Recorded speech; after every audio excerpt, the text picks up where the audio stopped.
नमस्कार. एवन सुग्रासमध्ये आज होत आहे घवल्याची रबडी. त्यासाठी प्रथम 1 लिटर दूध तापवून घेतलेलं आहे. 1 चमचा तुपामध्ये 2 चमचे रवा चांगला तांबूस होईपर्यंत भाजला. त्यात गवलेही चांगले भाजून घेतले. नंतर परत त्याच्यामध्ये 1 चमचा तूप घालून डाळीचं पीठही भाजून घेतलं. नंतर त्यामध्ये 2 कप दूध घातलं आणि ते थंड होण्यासाठी बाजूला ठेवलं. दुसऱ्या एका कढईमध्ये थोडेसे ड्रायफ्रुट्स भाजून घेतले.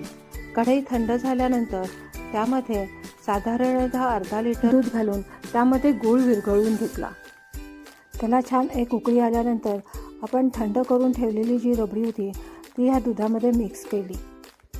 त्यानंतर गॅस बंद करून जायफळ पूड, ड्रायफ्रूट्स आणि केशर सिरप घातलं. त्यानंतर त्याच्यावरती थोड्याशा केशरच्या काड्याही घातल्या. ही रबडी थंड करून खा आणि फस्त करून टाका.